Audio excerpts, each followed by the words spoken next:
Hello everyone, good afternoon. నేను Suma and welcome back to Srilakshmi's garden. చాలా రోజుల తర్వాత వీడియో పోస్ట్ చేస్తున్నాను అండి.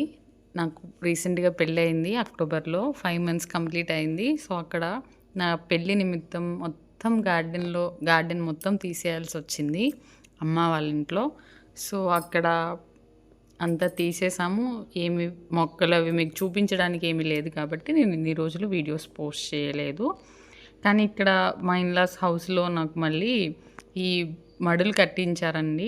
సో వీటి కోసం ఎట్లా కన్స్ట్రక్ట్ చేస్తున్నాము ఏంటి అనేది ఈ వీడియోలో చూపిస్తున్నా. ఇక్కడి నుంచి వీడియోస్ అన్నీ మీకు రెగ్యులర్గా పోస్ట్ చేస్తాను. నాతో పాటు మీరందరూ కూడా గార్డెనింగ్ చేద్దురు. సో ఇంతకుముందు మన ఛానల్ ఎట్లా అయితే నేను టిప్స్ ఎట్లా షేర్ చేశానో అలానే ఇప్పుడు కూడా షేర్ చేస్తాను. ఇంతకుముందు ఎట్లా అయితే ఆదరించారో ఇప్పుడు కూడా అలానే చేస్తారని అనుకుంటున్నా.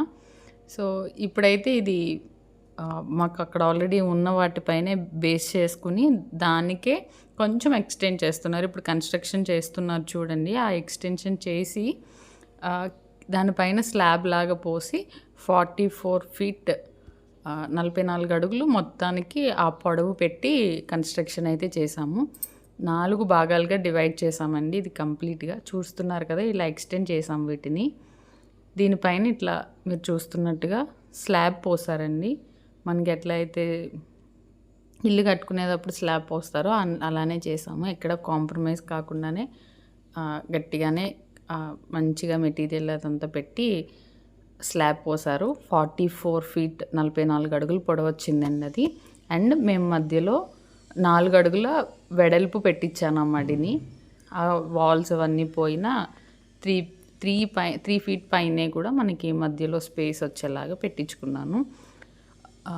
తక్కువ పెట్టించుకున్న సరిపోతుందేమో అన్నారు కానీ మేము ఇంత పెట్టుబడి పెట్టాం కదా, సో ఇదేదో కొంచెం ఎక్స్ట్రాగా ఆ విడ్త్ని పెంచుకుంటే ఇంకొక వరుస మొక్కలు ఎక్స్ట్రా పెట్టుకోవచ్చు అనే ఉద్దేశంతో నేను 4 అడుగులు పెట్టించుకున్నాను. అండ్ పొడవు కూడా 3 feet పొడవు పెట్టించుకున్నాను. పండ్ల మొక్కలు కూడా పెడదామనే ఉద్దేశంతో వేసాము. కాకపోతే ఇప్పుడు నేను ఏ ఫ్రూట్స్ పెట్టాలి ఏంటనేది ఫ్యూచర్లో ఆలోచిద్దాం. పెడతామో లేదా అనేది కూడా ఆలోచిద్దాం. ఫ్రూట్స్ వెజిటేబుల్స్ మాత్రం ఫ్యామిలీకి సఫిషియెంట్గా వచ్చేలాగా కాన్సన్ట్రేషన్ చేయాలి అనుకుంటున్నాను. సో అండ్ పువ్వులకి సంబంధించి నేను ఓన్లీ 2 feet విడ్త్ పెట్టి అండ్ 10 feet పొడవు పెట్టి ఒక మడి కన్స్ట్రక్ట్ చేయించుకున్నాను సపరేట్గా. ఇది ఫ్రంట్ సైడ్ ఈస్ట్ ఫేసింగ్ వచ్చేలాగా పెట్టించుకున్నాము. ఇది ఓన్లీ ఫ్లవర్సే పెడదామని నా ఉద్దేశం. అందుకే హైట్ కూడా తక్కువ పెట్టించుకున్నాను. ఫ్లవరింగ్ ప్లాంట్స్కి మరీ ఎక్కువ డెప్త్ అవసరం లేదని చిన్నగానే పెట్టించుకున్నాను. ఇక్కడ స్పేస్ కూడా తక్కువ ఉంది. సో ఉన్న కొంచెం స్పేస్ని యూటిలైజ్ చేసుకుని ఇట్లా ఒక చిన్న మడిని కన్స్ట్రక్ట్ చేసుకున్నాను. సో ప్రాసెస్ అంతా మీకు చూపిస్తున్నాను స్లోగా.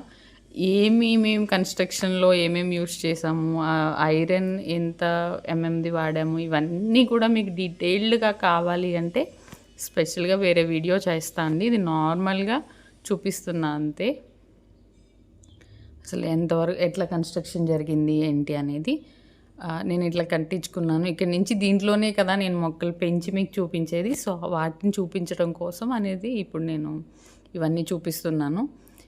ఆల్రెడీ నేను కొన్ని మొక్కలు కూడా పెట్టాను. ఇది ఎడిటింగ్ చేయడానికి నాకు టైం పట్టింది. చాలా రోజులు గ్యాప్ రావడం వల్ల అదంతా కొంచెం వేరే పనులు ఉండడం వల్ల కూడా బిజీ ఉండి నేను ఎడిటింగ్ కూడా చేయాల. కానీ ఇప్పుడు ఆల్రెడీ ఈ బెడ్స్లో మట్టి నింపడం జరిగింది అండ్ మొక్కలు కూడా పెట్టాను. ఇవన్నీ మీకు కంటిన్యూషన్ వీడియోస్లో వస్తాయి. ఇక నుంచి రెగ్యులర్గా వీడియోస్ పోస్ట్ చేద్దామని అనుకుంటున్నా. సో ఈసారి మాత్రం గ్యారెంటీ పోస్ట్ చేస్తాను.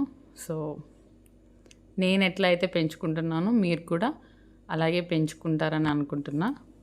ప్రతిదీ నేను ఫాలో అయ్యే ప్రతి మెథడ్ కూడా మీకు షేర్ చేస్తాను. ఇంతకుముందు ఎంతైతే హార్వెస్ట్ తీసుకున్నామో అట్లనే మంచిగా హార్వెస్ట్ తీసుకోవాలని అనుకుంటున్నా.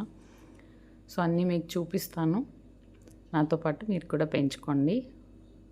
ఆర్గానిక్ ఫుడ్ తిందాం, హెల్తీగా ఉందాం. కొన్ని అయినా ఎంతవరకు పెంచుకోగలిగితే అంతవరకు పెంచుకుందాం మనకున్నటువంటి స్పేస్ని వాటి బట్టి. అండ్ పందిర్లు వేయటానికి నేను ఇట్లా రింగ్స్ కూడా పెట్టించుకున్నాను కన్స్ట్రక్షన్ చేసేటప్పుడే. వీటికే పైప్స్ వేసి వాటిపైన ఆ పందిర్లు వేద్దాం అనేది ఆలోచన. ఆ పందిర్లు వేసేటప్పుడు అవి కూడా నేను అన్నీ మీకు చూపిస్తాను. ఇప్పటివరకు అయితే వాటిని ఇంకా వేయలేదు.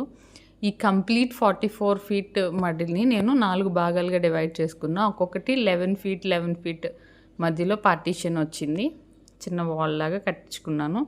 దేనికది సపరేట్గా అంటే అన్నీ ఒకేసారి వెజిటేబుల్స్ రాకుండా ఉండేట్టు, అలా అని ఒకేసారి అయిపోకూడదు కదా. సో డిఫరెంట్గా ట్రై చేద్దాం. Thank you for watching.